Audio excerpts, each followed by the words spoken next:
8 फेरों का 8वां वचन। स्वाति ने इसी साल शहर की कॉलेज से पढ़ाई पूरी की है और अब उसके लिए जगह जगह से रिश्ते आने लगे हैं। स्वाति से ज़्यादा उसके रिश्तेदारों को उसकी शादी की चिंता है, इसीलिए जो भी स्वाति के घर आता वो किसी नए लड़के की खबर ज़रूर ले आता। अरे दीदी, ये फोटो देख के बताओ कैसा है। राहुल नाम है लड़के का, मेरी सहेली की बहन का बेटा है। अपनी स्वाति के साथ एकदम प्यारी जोड़ी लगेगी इसकी। ज़रा दिखाना, फोटो तो बढ़िया लग रहा है। कोई गलत आदत वादत तो नहीं है ना इसे? और कमाता कितना है? अरे कोई गलत आदत नहीं है दीदी, आप कहो तो एक मीटिंग करवा देती हूँ, फिर सब कुछ फाइनल कर लेना। हाँ हाँ, ये सही कह रही हो तुम। संडे को स्वाति के पापा भी घर पे ही रहेंगे।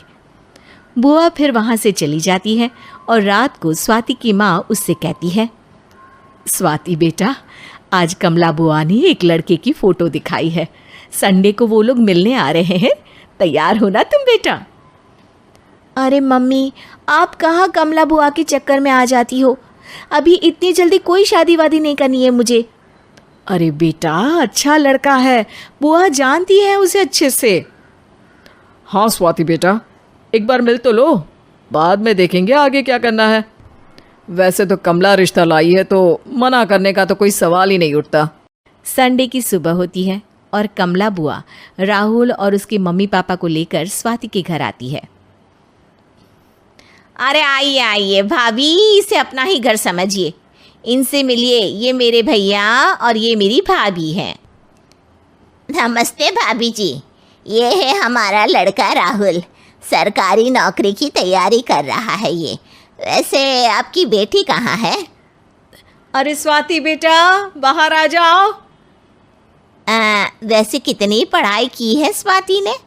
जी, पोस्ट ग्रेजुएट है हमारी बेटी साइंस में। ये सब तो ठीक है, पर घर संभालना जानती है या नहीं? हमें कौन सी इससे नौकरी करवानी है, नौकरी तो मेरा बेटा करेगा ही। पर मैंने इतनी पढ़ाई की है और आप चाहती हैं कि मैं घर पर ही बैठी रहूं? अरे स्वाति बेटा, ये बड़ों की बात में तुम कहाँ बोल पड़ी? हम सब देख लेंगे क्या करना है क्या नहीं।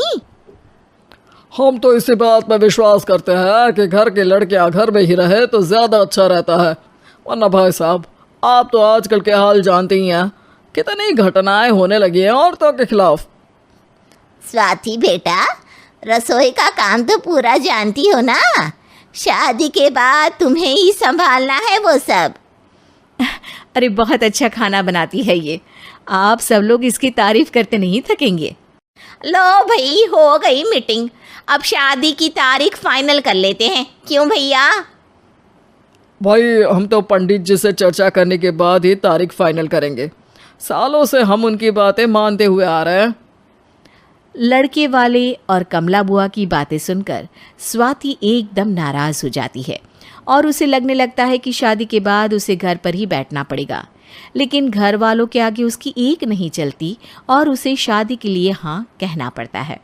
शादी का दिन आ जाता है और सब मंडप में जमा होते हैं। अब फेरों का समय हो गया है, अब कन्या अपने वर से 7 वचन मांगेगी। आप किसी धार्मिक आयोजन में जाएं तो मुझे भी ले जाएंगे। आप मेरे माता पिता का भी बराबरी से सम्मान करेंगे, हमेशा मेरा साथ निभाएंगे। आपको दोनों परिवार की जिम्मेदारियां बखूबी निभानी होगी। हर ज़रूरी बात में मेरी भी राय लेंगे। आप सभी गलत आदतों से दूर रहेंगे। आप मेरे अलावा किसी और औरत से कोई गलत संबंध नहीं बांधेंगे। ये 7 वचन पूरे हुए, वर क्या तुम्हें ये सारे वचन मंजूर है? जी हाँ पंडित जी, मैं सारे वचन अच्छी तरीके से निभाऊंगा। अरे वाह वाह, बढ़िया तरीके से सब काम संपन्न हो गया। तो इसी के साथ विवाह संपन्न हुआ और आज से ये दोनों पति पत्नी हुए। 1 मिनट पंडित जी, अभी एक वचन लेना बाकी है। अब कौन सा वचन है बेटा?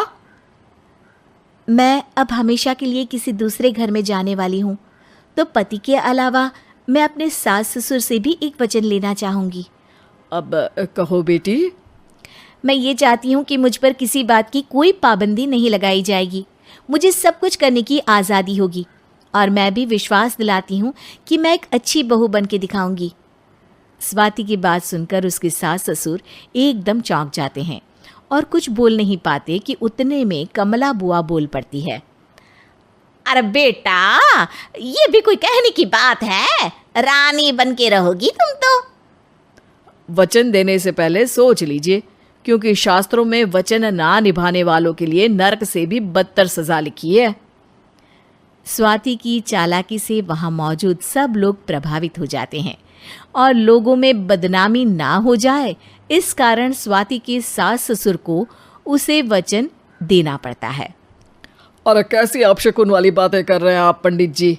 हमें मंजूर है बेटा तुम्हारी शर्त। स्वाति अपनी समझदारी से अपनी बात अपने ससुराल वालों से मनवा लेती है और खुशी खुशी राहुल से शादी कर लेती है। अब से हर शादी में मैं खुद 8 वचन दिलवाऊंगा। ओम मंगलम मंगल